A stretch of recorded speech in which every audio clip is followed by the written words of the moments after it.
সিলেট সুনামগঞ্জে বানের পানিতে ডুবেছে ঘরের সবই। কোনো রকমে সন্তানদের নিয়ে বাঁচার তাগিদে মাথা গোঁজার ঠাঁই হয়েছিল আশ্রয়কেন্দ্রে। পানি কমার পর নিজের আবাসে ফিরছেন মানুষ। বানভাসী মানুষের খবর জানাতে এই মুহূর্তে সিলেটের কোম্পানিগঞ্জে আছেন রিপোর্টার ইকরামুল কবির। সরাসরি যাচ্ছি তার কাছে।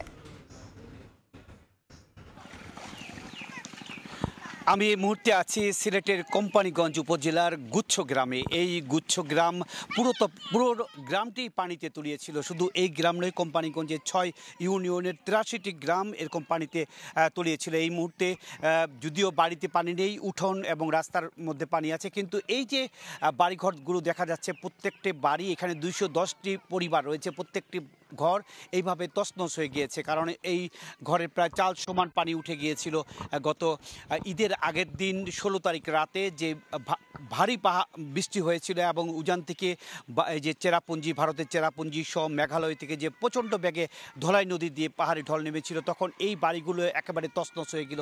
এই এলাকার যে 210টি পরিবার আছে, প্রত্যেকটা বাড়ির মেঝে এবং পাশের টিন সবগুলো ভেঙে চুরমার হয়ে গিয়েছে। এবং এই এলাকার মানুষেরা চলে গিয়েছিল আশ্রয়কেন্দ্রে। বেশিরভাগ মানুষই চলে গিয়েছিল আশ্রয়কেন্দ্রে। কিছু মানুষ তাদের মালপত্র এবং গবাদি পশুর কারণে উপরে চালের কাছাকাছি গিয়ে মাচা করে থেকেছিলেন এবং তারা আজকে ফিরতে শুরু করেছে। আমরা দেখেছি আশ্রয়কেন্দ্রগুলো থেকে মানুষজন ফিরতে শুরু করেছে এবং এখানে যারা আছেন তারা অনেকেই আজকে ফিরতে শুরু করেছেন। এবং বলে রাখার প্রয়োজন যে এই যে গুচ্ছ গ্রাম, এটা চতুর্দিকে কিন্তু পানি বেষ্টিত আছে এখনও, এবং এই পানি বেষ্টিত অবস্থায় এই গ্রামের মানুষ কিছুদিন পর পর এই দুর্যোগের মধ্যে পড়ে। এই নিয়ে এই বছর দ্বিতীয়বারের মতন এই দুর্যোগের মধ্যে পড়লেন। এবং 2022 সালে এই যে টিনের চাল দেখা যায়, সেই টিনের চালের উপর দিয়ে পানি গিয়েছিল।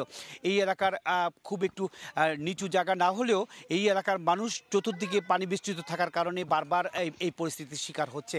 এবং এই এলাকার মানুষ সহ সুনামগঞ্জে 1640 জন মানুষ আশ্রয়কেন্দ্রে অবস্থান করেছিলেন এবং তারা ধীরে ধীরে ফিরতে শুরু করেছিলেন। মোটামুটি এই ছিল সিলেটের কোম্পানিগঞ্জে মানুষ যে আশ্রয়কেন্দ্র থেকে ধীরে ধীরে তাদের নিজ বাড়িতে ফিরতে শুরু করেছেন, তার সবশেষ খবর।